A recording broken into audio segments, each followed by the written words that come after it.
السلام علیکم ورحمۃ اللہ وبرکاتہ۔ آج کا لیسن سورہ مائدہ سے سٹارٹ ہے۔ المائدہ آیت نمبر 1 سے 5 تک، پارہ نمبر 6۔ اعوذ باللہ من الشیطان الرجیم، بسم اللہ الرحمن الرحیم۔ رب اشرح لی صدری ویسر لی امری واحلل عقدۃ من لسانی یفقہوا قولی رب زدنی علما اللہم فقہنا فی الدین۔ المائدہ کا مطلب دسترخوان ہے۔ اس میں کچھ عیسائی لوگوں نے یعنی نصارہ نے دسترخوان اللہ سے منگوانے کی درخواست کی تھی، اس وجہ سے بھی اس کا نام ہے۔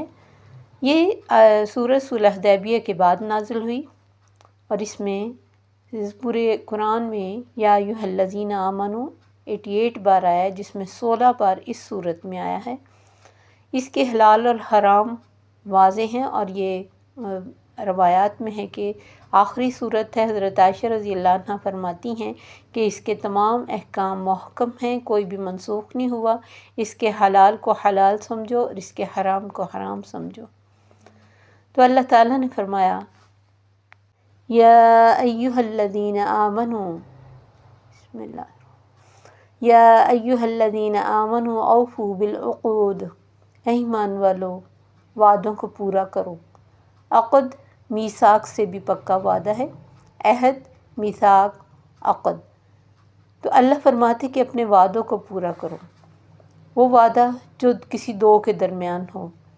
بعض دفعہ انسان خود سے بھی وعدے کرتا ہے، اس کو نذر کہتے ہیں، اور یہاں ہر وہ چیز جس کے کرنے کا پکا انسان وعدہ کرے، وہ انسان سے کرے یا پھر اللہ سے کرے، وہ مسلم ہے نان مسلم ہے اس سے کرے، اپنی ذاتی زندگی میں کرے، اجتماعی زندگی میں کرے، ہر وعدے کو نبھانے کا حکم ہے۔ نبی صلی اللہ علیہ وسلم کے بارے میں آتا ہے کہ آپ کا شاید ہی کوئی ایسا خطبہ ہوتا جس میں آپ وعدے کی پابندی پہ زور نہ دیتے۔ آپ فرمایا کرتے لا دین لہ لمن لا عہد لہ، اس کا کوئی دین نہیں جو وعدے کو نبھانے والا نہیں۔ اور خود نبی صلی اللہ علیہ وسلم نے اپنی زندگی میں ہمیشہ وعدوں کو نبھایا ہے۔ تو کوئی بھی وعدہ جو انسان سب سے پہلے جو وعدہ انسان کرتا ہے وہ اللہ سے کرتا ہے، جب کہتا ہے لا الہ الا اللہ محمد رسول اللہ، اللہ کے سوا کوئی معبود نہیں اور محمد صلی اللہ علیہ وسلم اللہ کے رسول ہیں۔ یہ بھی ایک ایگریمنٹ ہے، ایک کمٹمنٹ ہے اللہ کے ساتھ، جسے نبھانا ہر حال میں ضروری ہے۔ پھر اس کے بعد عام کاروبار میں بے شمار کوئی پیمنٹ کا وعدہ، کوئی مال کا وعدہ، کوئی کسی کے ساتھ ملنے کا وعدہ، کوئی کہیں پہنچنے کا وعدہ، بے شمار وعدے ہوتے ہیں، لیکن بہت سارے لوگوں کے فلاپ ہونے کی وجہ یہ ہے کہ وہ کمٹمنٹ کو نبھانے والے نہیں، ٹائم پہ مال کی پیمنٹ نہیں کرتے، پیسہ نہیں دیتے، مال نہیں دکھاتے، یا مال پہنچاتے نہیں ہیں، یا پھر بہت ساری اس طرح کی چھوٹی باتیں جنہیں اہمیت نہیں سمجھی جاتی، یہی باتیں بڑی ہو کر انسان کے کاروبار کو چمکاتی ہیں یا پھر فلاپ کرتی ہیں۔ تو وعدہ نبھانا بہت ضروری ہے۔ اس کے لیے بعض دفعہ انسان کسی چیز کو اتنی اہمیت نہیں دیتا، بس چھوٹی سی بات ہے کہ کہہ دیا کہ میں آپ کو فلاں ٹائم فون کروں گی، یا میں آپ کا فلاں کام کر دوں گی، یا میں آپ کے گھر آؤں گی، یا میں آپ سے پڑھوں گی، یا میں آپ سے یہ بات کروں گی، آپ کو بتاؤں گی کسی بھی معاملے کا حل یا کوئی بات، اور بھول ہی جائیں۔ دوسرا انسان انتظار کرے، اپنے بہت سارے کاموں کو وائنڈ اپ کر کے کہیں جانے کے لیے ان کے ساتھ تیار ہو، یا پھر کوئی کام اس نے کہا ہے تو وہ انتظار کرتا رہے کہ میرا یہ کام ہو جائے گا، لیکن ان سے پوچھا جائے تو وہ ہنس کے کہے مجھے تو یاد ہی نہیں رہا۔ تو یہ یاد بھولنے والی چیز نہیں ہے، یہ دین کا حصہ ہے۔ تو ہمیشہ کوشش کرنی چاہیے کہ انسان جہاں بھی وعدہ کرے اس کو نبھائے۔ یہ دیکھیں کہ شروع میں اللہ نے وفا سے یہ لفظ اوفو، کہ ان وعدوں کو، پھر نکاح ایک بہت پکا وعدہ ہے، والذین عقدت ایمانکم، اور پھر منگنی بھی ایک وعدہ ہے، اس کو بھی انسان جب چاہے کسی بات پہ غصہ لگے اور چھوڑ دے، اور بلا وجہ آگے کو بتائے بھی نہیں اور منہ بنا کے بیٹھ جائے، دوسرے کو پتہ بھی نہ ہو۔ اسی طرح شادی ہے کہ اس کو کوئی بچوں کا کھیل نہیں سمجھنا چاہیے۔ تو ہر طرح کا وعدہ جو انسان اپنے سے کرے یا دوسرے سے کرے اسے نبھانا چاہیے۔ آگے اللہ نے فرمایا احلت لکم بہیمۃ الانعام الا ما یتلی علیکم، حلال کیے گئے تمہارے لیے معاشی قسم کے جانور۔ بہیمہ کا لفظ بہم سے ہے مبہم یعنی جن کی آواز یا جن کی بات نہ ہو سکے، جیسے جانور ہے کہ اس بات نہیں کر سکتا، تو وہ جانور حلال ہے جو معاشی قسم کے۔ زیادہ تر علماء کہتے کہ وہ جانور جو منہ سے کھاتے ہیں وہ حلال ہیں، اور جو پاؤں سے کھاتے ہیں وہ حلال نہیں ہیں، جیسے کوا ہے اور اس طرح کے اور جانور ہیں۔ الا ما یتلی علیکم، مگر جو تم پر پڑھ دیے جائیں، یعنی وہ جانور جن کے بارے میں بتا دیا گیا، یا وہ چیزیں جن کو حلال قرار دے دیا گیا، ان کو حرام قرار دیا گیا، انہیں حرام سمجھنا ہے۔ یعنی سب جانور، سب چیزیں حلال ہیں کھانے کے لیے، لیکن ایکسیپشنل وہ جو اللہ نے بتا دی۔ غیر محل الصید وانتم حرم، نہ حلال کرنے والے ہو شکار کو اور تم احرام کی حالت میں ہو۔ یہاں سب سے پہلے احرام کی حالت میں شکار کرنا منع کیا گیا۔ اس کی بڑی جو وجہ نظر آتی ہے وہ یہ ہے کہ انسان جب حج پہ جاتا ہے، احرام باندھتا ہے یا عمرہ پہ جاتا ہے، تو ایک بہت اچھی اس کے اندر فیلنگ ہوتی ہے کہ وہ اللہ سے ملاقات کے لیے جا رہا ہے، یا اللہ کے گھر میں جا رہا ہے، اور وہاں بڑے بڑے شاعر اس کو نظر آتے ہیں جو اس نے دیکھنے ہوتے ہیں، اور دل میں ایک خوشی، ایک محبت اور ایک جذبات ہوتے ہیں کہ اللہ سے اپنے گناہوں کی معافی، اللہ سے اپنی دعائیں مانگنی ہے، اور یہ ساری نیت اور ایک خوشی ایک الگ ہوتی کہ اللہ نے مجھے توفیق دی اور میرے لیے یہ راہ آسان کی۔ اگر اس راہ میں انسان کوئی صرف کاروبار کی نیت سے سوچ لے کہ میں جا کے بزنس کروں، یا پھر جیسے شکار ہے، شکاری کو آپ کو پتہ ہے جب شکار نظر آ جائے اس کا دھیان ادھر ہی اٹکا رہتا ہے، اور وہ دیکھتا ہی اس طرح ہے کہ بس کہیں سے مجھے شکار نظر آ جائے۔ تو پھر اگر نیت صرف اللہ کے لیے ہو اور دھیان کہیں اور ہو، تو وہ نیکی میں نہ خوبصورتی رہتی، نہ وہ مزہ رہتا، نہ وہ دل کی فیلنگ رہتی۔ اس لیے اللہ تعالیٰ نے احرام کی حالت میں شکار کو منع کر دیا، کیونکہ وہ لوگ بہت شوق سے یہ شکار کرتے تھے۔ حضرت قتادہ کے بارے میں آتا ہے کہ انہوں نے ایک گورکھر کو دیکھا جو خود محرم نہیں تھے، یعنی احرام نہیں پہنا ہوا تھا، تو انہوں نے اس کو شکار کرنے کے لیے گھوڑے پر بیٹھے تھے، تو ان کا وہ جو گر گیا کوڑا، تو انہوں نے کسی ساتھی سے کہا مجھے یہ پکڑا دو، انہوں نے انکار کر دیا، پکڑایا نہیں، کہ میں احرام کی حالت میں ہوں، میں کوڑا بھی نہیں پکڑاؤں گا۔ آخر حضرت ابو قتادہ نے خود اتر کر اپنا کوڑا لیا اور اس پر حملہ کر کے اسے گرایا، اور حالانکہ اور یہی شکار ان کے ساتھیوں نے پہلے بھی دیکھا تھا، لیکن انہیں نہیں بتایا کہ ہمیں احرام کی حالت میں، ہم بتائیں گے بھی نہیں، خود کرنا نہیں، بتایا بھی نہیں۔ یعنی یہ دیکھیں کتنا مطلب کانشیس رہ کے وہ کام کرتے تھے کہ ہر چھوٹا سا ایکشن ہمارا کہیں گناہ کے زمرے میں نہ آ جائے۔ اور پھر کوئی غیر محرم جو ہے اگر شکار کر لے تو اس سے احرام والے بھی کھا سکتے ہیں۔ نبی صلی اللہ علیہ وسلم نے بھی اس شکار میں سکھایا۔ تو اللہ فرماتا ہے کیوں اللہ نے یہ جو بھی کیا کیوں کیا، ان اللہ یحکم ما یرید، وہی حکم دیتا ہے جو وہ چاہتا ہے، جو اس کی نظر میں بہتر ہوتا ہے، اور وہ بہترین بتانے والا اور بہترین حکمتوں والا ہے۔ اس کی کسی بھی چیز کی اگر ہمیں حرمت کی وجہ سمجھ نہ آئے، یا پھر اس کے حلال ہونے کی اور حرام ہونے کی وجہ ہمارے عقلوں میں نہ سمائے، ہمیں اس چیز پہ سوچنا نہیں، کیونکہ یہ قانون صرف اللہ کے ہاتھ میں ہے۔ اللہ ہی کو ہے یہ اختیار کہ وہ کسی چیز کو حلال کرے، حرام کرے۔ ہمارا کام یہ ہے کہ ہم ایز اٹ از اللہ کے حکموں کو مانیں۔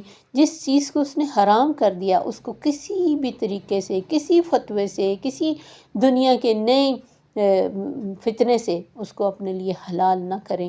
یہ نالیاں نکالنے والی بات ہے جو چند آیتیں پیچھے ہم نے اصحاب السبت کے بارے میں پڑھی۔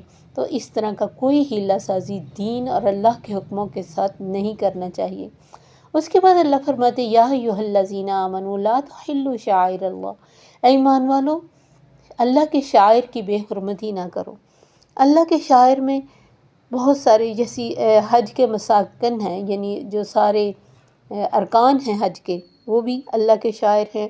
طواف کرنا یعنی اللہ کا گھر بھی اللہ کا شاعر ہے، طواف بھی، سعی بھی، جمرات بھی، ہدی کے جانور، وہ تمام اعمال، وہ تمام جگہیں جنہیں دیکھ کر اللہ یاد آئے، نماز ہے، اذان ہے، مسجد ہے، مدرسہ ہے، پردہ ہے، کہ آپ دیکھیں کہ کسی نان مسلم ملک میں جو پردہ کرے گی نظر آ جائے گی کہ یہ مسلمان ہے۔ تو ہر وہ چیز جس سے اللہ یاد آ جائے، اللہ فرماتے ہیں ان کی بے حرمتی نہ کرنا۔ اب یہ دیکھیں کہ لوگ کیا کرتے ہیں کہ گانے لگے ہوتے ہیں، اذان ہوتی تو اس کو بند کر دیتے ہیں، یہ سر ننگا ہوتا ہے، اذان ہوتی تو سر پہ کپڑا لے لیتے ہیں۔ تو اللہ کا حکم ہمیشہ کے لیے ہے کہ گانوں کو اس نے ہمیشہ کے لیے ناپسند کیا ہے، سر کو ڈھکنا ہمیشہ کے لیے پسند کیا، حیا کو پسند کیا، صرف اذان کے ٹائم صرف ہم تھوڑی سی عزت کرتے ہیں، صرف مسلمان ہونے کے ناطے، تو یہ ہمیشہ عزت ہونی چاہیے۔ بے حرمتی، اب دیکھیے اذان ہو رہی ہے مسجدوں میں اور لوگ اپنے ہی کاروبار میں بیٹھے گپے لڑا رہے ہیں یا اپنا کاروبار کر رہے ہیں، تو یہ بھی بے حرمتی ہے کہ اللہ کا نام لیا جا رہا ہے، اللہ آواز دے رہا ہے کہ کامیابی کی طرف آؤ، نماز کی طرف آؤ، اور ہم بیٹھے اپنے کاروبار میں، ہم کہیں نہیں ہمارے لیے تو یہ ضروری ہے، اب گاہک چھوڑ کے چلے جائیں۔ تو کوئی بھی جیسے اب کوئی طواف کر رہا ہے اور اس میں بیٹھا وہ باتیں کری جائے اور ادھر ادھر لوگوں کی طرف دیکھیں یا لوگوں کو دھکے دے، یہ بھی بے حرمتی ہے۔ حرمتی ہے کہ آپ آگے نکلنے کی خاطر دوسروں کو دھکا دے دیں۔ اسی طرح جمرات بھی اللہ کے شاعر میں سے ہیں، پھر ان کی پابندی کرنی ہے، اللہ کے جو تمام حکم ہیں ان کی پابندی کرنا، ان کی عزت کرنا ہے۔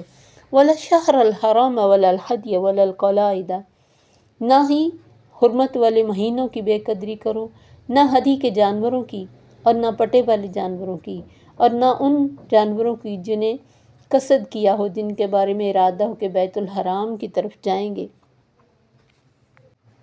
حرمت والے مہینے ذی القعدہ، ذی الحج، محرم اور رجب، یہ مہینے تھے جس میں لڑائی نہیں کی جاتی تھی، تو اللہ نے فرمایا ان کی حرمت کا دھیان رکھو۔